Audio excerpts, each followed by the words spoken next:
Hello everyone, and sorry for the quality of the camera. I am one of the creators of Code Lyoko Beyond, and today is a very special day because it's Code Lyoko's 20th anniversary. Happy birthday! So this video is something that I actually always wanted to do but never actually did, which is not only reply to your questions, but also kind of deconstruct the animation process since the very beginning to today, to what I've been doing today. I am from Portugal. I am currently 23 years old. My birthday is on January 2nd. I used to go by Júlio Rafael on the very first episodes, but now I go by Rafael Jesus. I am Rafael Jesus, I am Júlio Rafael, I'm Rafael de Jesus, you name it. And my partner in crime is Lucas. Hello everyone, my name is Lucas and I'm the co-creator from Code Lyoko Beyond series. Nowadays I work and study with IT, which means I spend most of my time of the day in the front of a computer, so I guess you can call me a real life Jeremy. I live in Brazil, so yes, I also speak Portuguese like Rafael.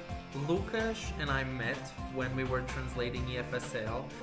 We used to translate EFSL in the beginning when EMU started the 3.0.0 version, if I'm not mistaken, maybe the 3.3.0.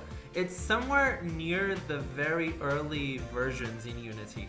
And today, we're best friends. We started translating together, then I started the episodes on the anything else, which at the time wasn't even anything else, it was the EFSL general server. Episodes 96, 97, and 98 were born on the EFSL's Discord channel. And I remember like everyone loving it and wanting more. So I started writing a plot, I started going frame by frame in the actual show as time went on. Then Lucas started seeing the episodes and talking to me, learning After Effects and then Paint.net, and then he started teaching me. So many things happened, which led us here. After watching Raphael's potential, I've decided to help him with scenes and ideas for episode scripts. And since then, we've been learning different techniques from animation that goes from cleaning backgrounds, cutting characters from scenes, redrawing scenes from the old outfits to the ones used in season 4, or completely new scenes. Fun fact though, Osbert at the time used PowerPoint, and that's the actual program that I used for a very long time. I still do use PowerPoint for a few scenes. The interfaces, the scenes, the characters moving up to 107 were GIFs. So basically we'd cut the characters from the backgrounds in the episodes and just put them as GIFs, running and looping the same animation over and over again on PowerPoint, and then I just like fix it on Movie Maker.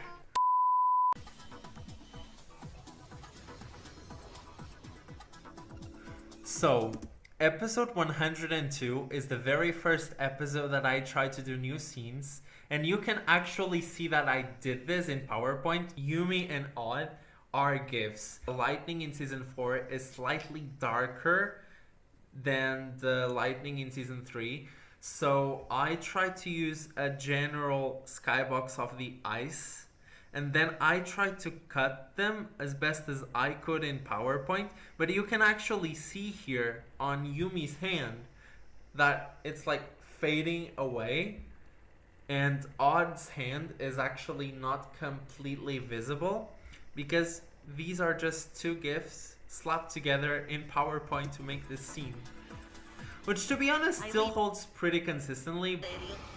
É verdade, Jeremy, já estamos aqui.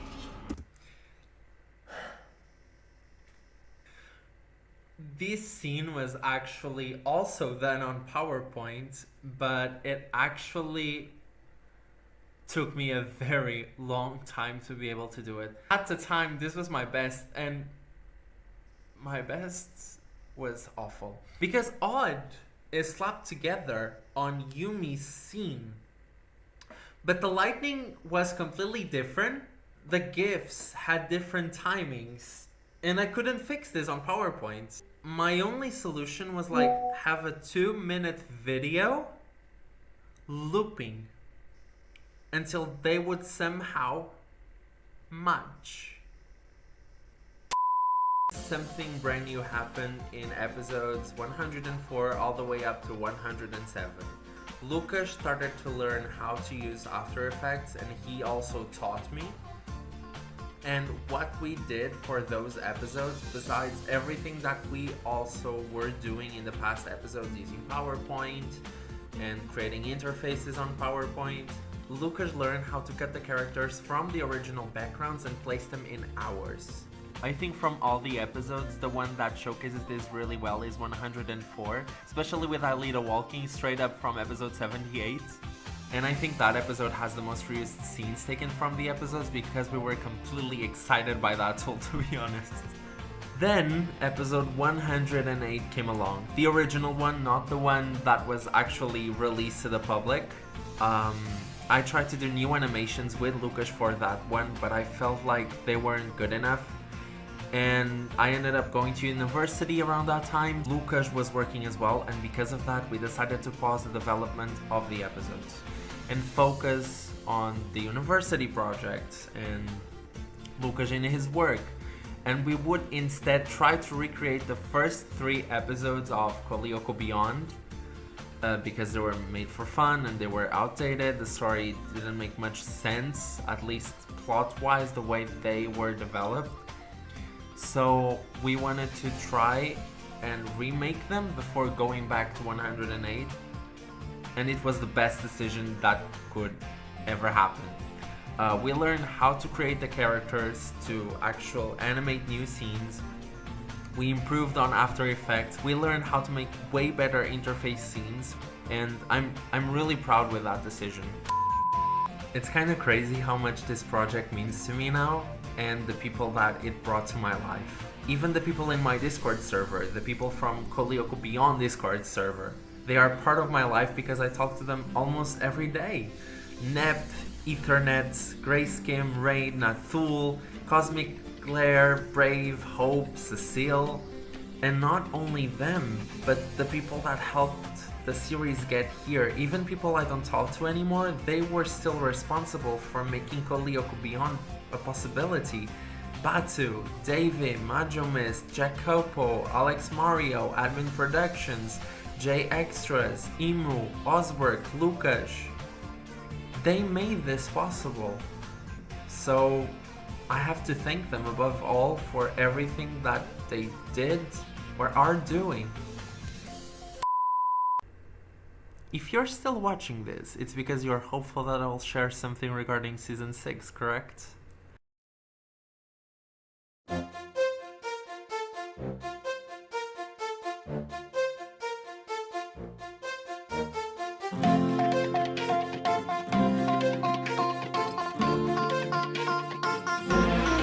Vamos entrar e lutar e algo mais conseguir, libertar, alcançar, até ao fim resistir, com a força divina que está em nós. Será que o mal acabará? Nunca estará só. Quando chama por nós, vamos sempre resistir.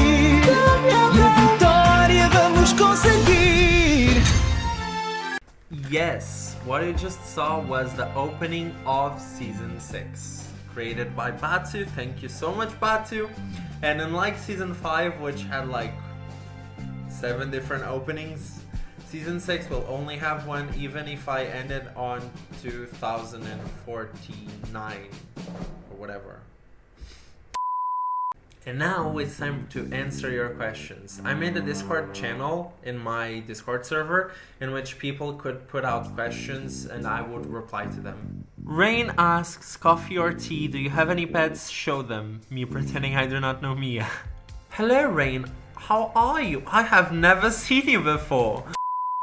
To answer your question, although I really love the English culture, I do not like tea, but I do love a coffee. And I do have a pet. It's called Mia. How shocking. Mia. Mia. Anda aqui. Mia, anda cá. Anda aqui, anda. Anda. There she is, my girl. Her name is Mia, which is basically meow in English. Yeah. And a little fun fact, she actually dubs Kiwi in Code Lyoko Beyond. So I have this fatty guy here. So say hello to Bishano, my cat. Look at the belly. Look at the belly. What did you give the input for starting this fantastic and so canonic series? Moreover, did you already know how to end it since the beginning, or it was something that is somehow evolving time by time, however, not like radically, but more onto the details of it? This question is a little difficult for me to answer because, like I said, I've joined the project a little later, so the initial idea was from Raphael. But since we two enjoy the show since we're kids and we have most of the scenes and dialogues on our heads, we're trying to create a continuation that respects the show and what that was already established as facts or that are heavily implied on the series, like William being able of the activation of towers because he has the keys to Lyoko in the NX program. And as for the series ending, we already finished writing the literary bible of season 6 that consists on the scripts for the episodes themselves. And those scripts tells exactly what happens on the scene, like dialogues, interactions with the characters, music, etc. What do you consider the hardest part of making the series and why? I think creating new scenes while maintaining the fidelity to the original design of the series. The most difficult part is to make the scene and the effects faithful to the show because the scenes need to look like it was animated by the original animators. Will there be 2 or 3 more possible seasons? Season 6 is planned to be our final season because since we already wrote it in the literary bible, the scripts are ready, so the final episodes will wrap up the Lyoko Warriors history. But we do not discard making special episodes like Halloween specials, Christmas specials, mini episodes. It's funny to say that because when we were developing the season, I tried to convince Raphael to make a special episode where the Lyoko Warriors find a replica that is an exact copy of Sector 5, but instead of being blue, it's red. Next question, also by Rain. When you created the first episodes, which you remade later, did you have some of the big shocking things from Season 5, such as Zenthons video, Hermitage exploding, Xana contacting Dalmas and the Men in Black, etc., planned? Or that all only came later? Thank you, besties, for your work. Thank you! To be honest, I did have an idea of what I wanted to do, but the very first episodes, I'm not sure. I think the ideas came around episode 99, because the very first 3 episodes, the ones I remade, I was doing them for fun. I didn't know where the story would lead me, what I was going to do. It was only after episode 98 that I decided, you know what, I want to go forward with this. So, on the very first 3 episodes, I didn't know, but the ideas, at least in episode 99. Moffy asked, do you like detective games? It depends. I like detective series, so I'm familiar with the genre. Sorry, I remembered something. But to answer your question, I do like detective games. I don't exactly play them. I know Ace Attorney, The Wolf Among Us, and to be honest, Genshin Impact just released a new area called Fontaine, which has detective skills. So, does that count? What are your favorite foods? I like meat dishes, especially those with breaded meat. But my favorite dish is one of our greatest symbols of Brazilian cuisine, feijoada. But unfortunately, Rafael isn't gonna to try it because he doesn't like beans. Best games you have played? Worst games you have played? I'm a gamer that play different kinds of games. Nowadays I don't have so much time to play, but when I have time, I like spending time in Genshin Impact or Fortnite with Rafael.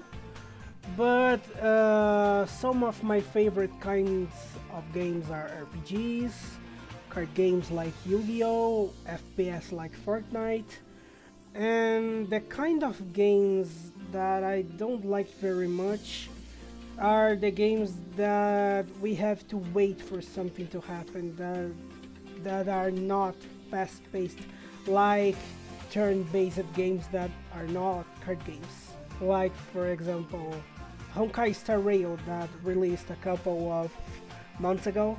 It's a great game, the history is very good, but the game is turn-based, so I don't get very well with these kinds of games.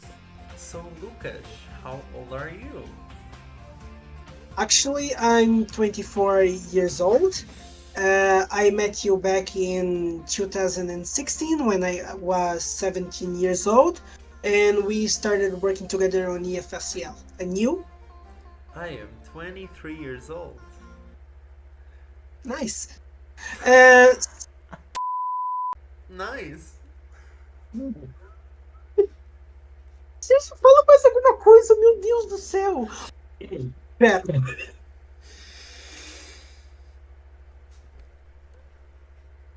Foda-se. So not only do the summer and winter differ because you're in Brazil and I'm in Portugal, which explains why I'm wearing a t-shirt and you're wearing a coat. It's because basically it's winter in Brazil and it's summer in Portugal. But it also explains why we are constantly in video calls. Especially because right now it's 3 a.m. What's the time there, Lucas? 11 p.m. A 4 hours difference. And who usually does the sacrifice of staying up during? Me, of course. So before I end this video, I think you should have a taste of what's to come in Code Lyoko Beyond in Season 6. So I did on Discord a list of confirmed Season 6 facts that I will now be reading to you. Without further ado, here's a list of things that I confirmed thus far regarding Season 6. Hopper will return to Lyoko and become a recurring character. Hertz's story will be developed in Season 6. Teleportation will become the new main glitch like the super scanner was in Season 2.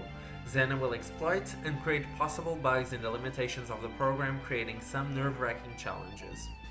There will be space missions, like we've seen in the opening, at least Mars will appear. Pangea's supercomputer will be the Garage Kids factory below the cabin, so we will have the actual factory from Garage Kids making an appearance. The Schifozoa will be materialized on Earth as a teleported monster more than once. Patrick, Jeremy's cousin, is returning. Cece and Jeremy will be scanned at some point, and to be honest, I already teased the scenes, so you know it's coming. Aelita and William will lose the keys of Lyoko prior to season finale and will not have them back. Not even on season finale. Someone will fall to the digital sea. Patrick will be a recurring character, taking the role of Cece on being always there, even if it's in the background.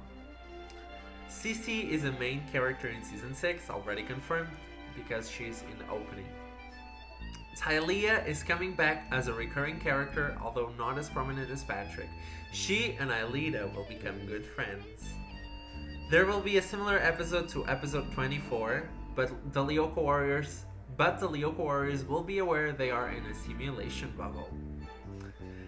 Someone will die with no chance of return in season finale, and it will not be Franz Hopper. Xana will toy with some of the attacks or specific events the characters deeply are afraid of, despite trying to forget them. So we saw that the Lyoko Warriors have traumas regarding the Xana attacks, especially in episode 96 when Jeremy is turning on the supercomputer. Xana will exploit those weaknesses. We'll see a flashback to an episode somewhere in season 1 between episode 7 and 14 regarding Aelita finding out what Christmas is. We'll see Hopper teaching in Kadik as a flashback. There's no return to the past between episode 108 and 109, so the Hermitage will not be safe from the fire, but we will know why in the flashback. Jeremy's attitudes of not eating and not sleeping properly will finally be addressed by an adult after finding something very serious. We will see more teleported monsters apart from Megatanks, Crabs, and Cankerlots. Ulrich will have a sleepover in Yumi's house and have breakfast with the Ishiyama family at some point. Ulrich, William, and Odd will have a sleepover in William's room. Ulrich and William will become study partners as they're afraid of falling the year with Xana's attacks and the teacher's pressure. So yes, these are all the things you should be looking for Season 6. Season 6 will have 26 episodes. It will be the length of an entire season, and every single episode is a progression from the last one. So there's a continuous story. If you lose an episode, you will lose a big chunk of information. And that's all I have to say. I'll see you very soon, and enjoy Code Lyoko's 20th anniversary. Happy birthday, Code Lyoko.